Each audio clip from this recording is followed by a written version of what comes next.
Vamos lá para 113. O que a questão 113 vai dizer, né? 113, ela vai dizer o seguinte, ó, questão de química. Essa nanotecnologia aplicada na proteção contra a corrosão se baseia no quê? Então, assim, cara, questão também de eletroquímica do Enem, né? A nanotecnologia é responsável pelo aprimoramento de diversos materiais, incluindo os que são impactos com a presença de poluentes da umidade na atmosfera, causados pela corrosão. O processo de corrosão é espontâneo e provoca a deterioração de metais como o ferro, que, em presença de oxigênio e água, sofre oxidação. Beleza. Uma forma de garantir a durabilidade na estrutura metálica e sua resistência à umidade consiste na deposição de filmes finos nanocerâmicos, tá? A base de zircônia, ZrO, e alumínio, L2O3, sobre a superfície de objeto que se pode proteger. Então, uma questão assim, galera, essa questão não dá para errar, né? Pelo amor de Deus. Olha só, ele deixa claro, filmes finos nanocerâmicos. Pensa que eu tô revestindo com uma cerâmica. Se eu tô colocando um filme fino nanocerâmico, tá? Basicamente, eu tô colocando um revestimento de proteção. Só que esse revestimento de proteção, ele vai proteger sem sofrer oxidação. É o mesmo método que a gente utiliza na tinta. A tinta também é um método de proteção, que nós chamamos método de barreira, tá bom? Um método de barreira, uma proteção de barreira. Sabendo disso, você já iria direto na letra D de cara, que é o método de barreira, que impede contato com a gente, porque é um filme nanocerâmico. O filme nanocerâmico não oxida. Só que nos processos de proteção tem vários que a gente pode pegar, tá?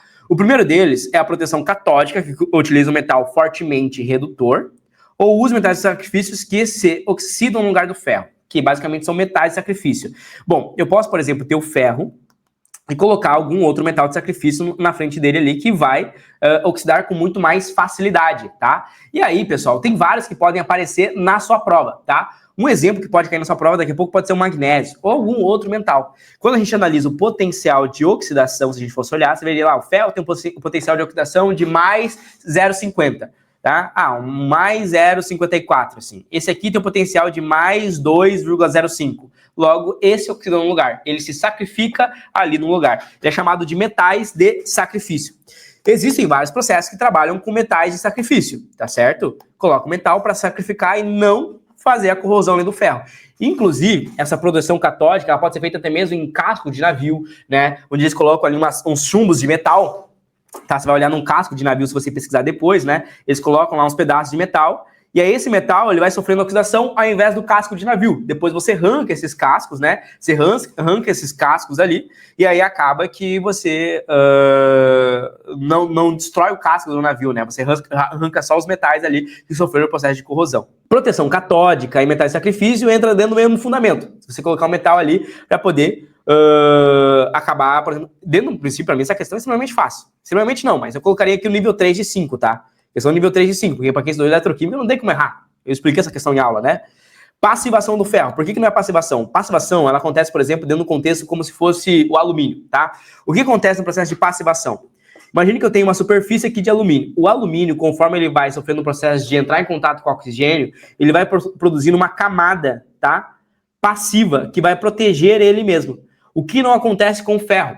O ferro, quando oxida, ele começa a ficar esburacado, começa a ficar ruim. O alumínio, quando ele oxida, ele começa a construir uma camada que o protege, tá certo? Esse é o processo de passivação, né? Que acontece aqui com o alumínio, né? E alguns outros tipos de metais também fazem esse processo de passivação. A galvanização e outros metais de menor potencial de redução. A galvanização é quando você vai lá e faz basicamente o mergulho, né? Então também trabalha. A galvanização também é metal de sacrifício, tá? Metal de sacrifício. Ou seja, você vai mergulhar o ferro e você vai recobrir ele ali, né? Muitas vezes com o zinco, tá certo? Muitas vezes com o zinco, muitas vezes também com o estanho, tá certo? Então o zinco ele vai criar uma camada galvânica ali que vai proteger aquele ferro do processo de oxidação. O estanho também, né? Você pode lembrar sobre a folha de Flanders, que caiu esse ano, né? Uma folha parece de ouro, é folha de Flanders, tá? Flanders. A gente pode pensar aqui em relação ao estanho, beleza? Então, o estanho ali, né? O estanho, ele faz um processo de folha de Flanders, que ele protege, muitas vezes, quando eu tiver uma lata, tá? Por que você não pode comprar lata amassada no mercado?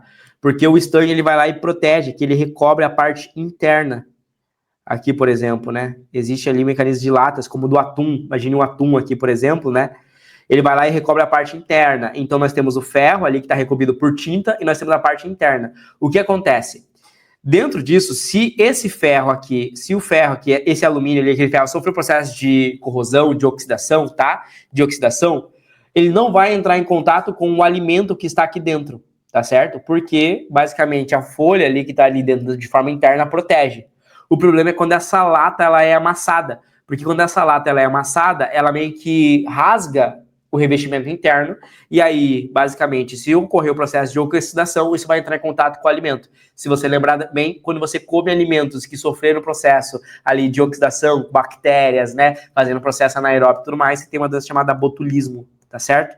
Então, quando você come alimentos, tá, que tiveram contato ali com o processo de oxidação, com corrosão e tudo mais, tem o famoso botulismo. Se você gostou dessa resolução, então espera para ver o que é ter aula de todos os conteúdos para a prova do Enem dos principais vestibulares dentro da minha plataforma de estudos, que é a plataforma Memorize. Eu dou aulas ao vivo de todos os conteúdos que caem nas provas, principalmente aprofundando a nível medicina para biologia e química. Dentro do Memorize, você tem acesso a trilha de estudos, aulas gravadas, listas selecionadas, materiais e apostilas, resumos, um banco com mais de 170 mil questões, sistema de flashcards próprio integrado dentro da plataforma com mais de 5 mil flashcards, acesso a monitores que irão te orientar, comunidade de estudos, mentoria preparatória para a prova do Enem e também os vestibulares mais específicos e difíceis do Brasil. Se você está gostando então dessa resolução e quer mais, ou seja, quer se preparar em alto nível para a prova desse ano, aqui embaixo você vai encontrar o primeiro link, que é um link para você fazer parte da minha plataforma e ter aula comigo de todos os conteúdos e se preparar, elevar o seu nível para ser aprovado ainda esse ano. Clica aqui embaixo e vem fazer parte da maior e melhor plataforma de preparação para Enem e vestibulares do Brasil. Um grande abraço e eu te vejo lá dentro.